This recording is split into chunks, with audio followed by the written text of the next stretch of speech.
Olá, inscritos do canal Verdades da África. Um dos maiores mistérios da história de Moçambique é a morte de Samora Moisés Machel, um dos primeiros líderes da luta contra a colonização em Moçambique e o primeiro presidente da República Popular de Moçambique. Neste vídeo vamos tentar perceber um pouco como é que foram as circunstâncias dessa morte. Antes queria pedir a tua subscrição ao canal Verdades da África. Samora Machel, o primeiro presidente de Moçambique após a independência do país, morreu em 19 de outubro de 1986, quando um Tupolev 134A da tripulação soviética que levava sua comitiva de volta de uma cúpula regional na Zâmbia caiu em uma encosta em Mbuzini, no nordeste da África do Sul. Havia apenas 9 sobreviventes entre as 44 pessoas a bordo. A causa do acidente permanece um mistério. Os governos ocidentais aceitaram principalmente a história sul-africana, que culpou o erro dos pilotos. A União Soviética e Moçambique, então aliados, acreditavam que o avião havia sido desviado do seu curso por um sinal de VOR. Para quem não tem conhecimento, o sinal de VOR é um sinal de alcance omnidirecional de alta frequência. Um farol falso transmitindo na mesma frequência do aeroporto de Maputo, que teve uma falha de energia naquela noite, acabou causando o acidente, segundo a teoria defendida pela União Soviética e por Moçambique.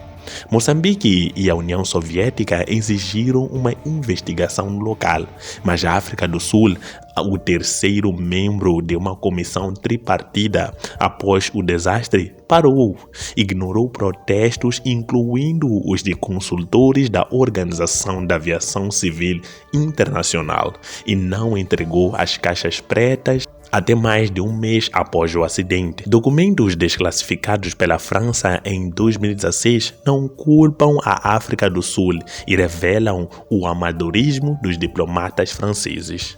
Um telegrama de 13 de julho de 1987, assinado por Gerard Cross, embaixador francês em Moçambique, implica a negligência presidencial contra todas as evidências.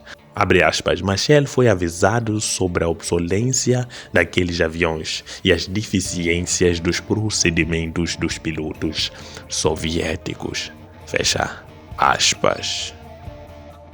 Anos depois, fomos examinar os aparelhos eletrónicos na Suíça, estava tudo correto, e quando fomos ouvir aquilo que se chama a caixa de voz, que são várias caixas. Há uma caixa de cockpit, em que as pessoas, se ouve a gravação do que as pessoas falam, há as caixas sobre as células do avião, há as caixas sobre uma série de questões. São vários os instrumentos. Na caixa de voz, há este diálogo algo estranho. O comandante diz, mas o que é que se passa? Já devíamos estar a ver as luzes de Maputo. Se calhar houve uma avaria de luz em Maputo, era habitual as sabotagens. Mas nós estamos num rumo errado, diz o comandante. E há um navegador que diz, mas é a informação que estamos a receber dos aparelhos. E o comandante tenta levantar o avião, porque estava a baixar para aterrar, tenta levantar o avião, e é neste tentar levantar o avião que, contrariamente ao planificado, o avião não embateu dentro do território moçambicano numa montanha que estava ali, e vem muito raso, e o acidente ocorre na África do Sul. Há elementos que trabalhavam para a RENAM, em Lisboa, que receberam instruções. Um deles é o Paulo Correia, não é Paulo Correia, qualquer coisa.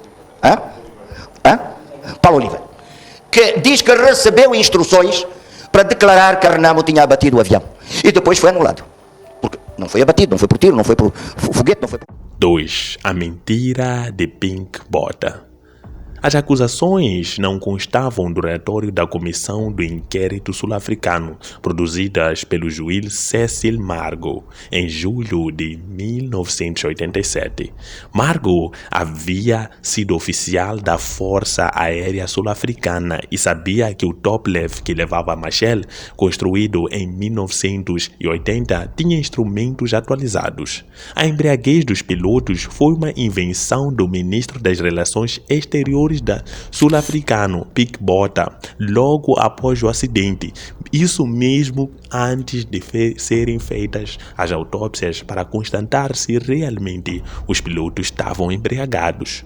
O relatório de Margot concluiu que a causa tenha sido um erro do piloto. Abre aspas, a tripulação de voo não seguiu os requisitos de procedimento, enquanto rejeitava a teoria de que o avião tenha sido desviado por um falso sinal ou qualquer outro dispositivo. A delegação soviética fez várias observações críticas sobre o relatório de Margot. Ao aprovar o capítulo retirado do relatório do Instituto Internacional da Aviação, disse que a parte do relatório, incluindo análises de conclusões e recomendações, foi preparado sozinho pelas autoridades sul-africanas. Apesar das insistentes sugestões da delegação soviética para continuar o trabalho de equipe tripartida entre Moçambique, África do Sul e União Soviética, como resultado, a análise por essas autoridades contém erros substanciais e, portanto, leva a conclusões infundadas e recomendações contraditórias.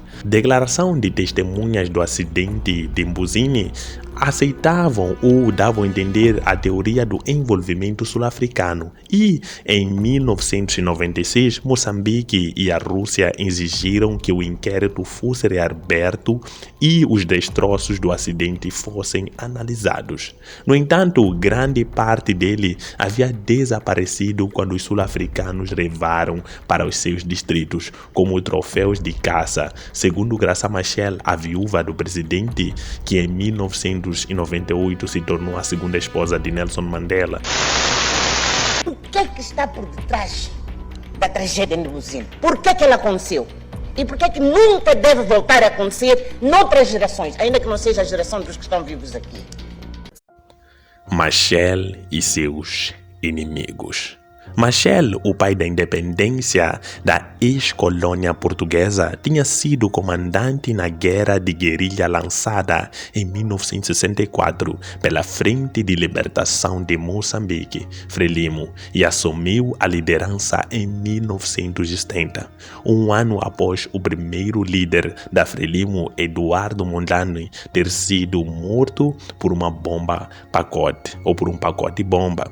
A Frelimo, sob Machel, foi reconhecida por Portugal como o único parceiro de negócios nas conversões pós-Salazar, que começaram em 1974, após a queda da ditadura portuguesa em Moçambique.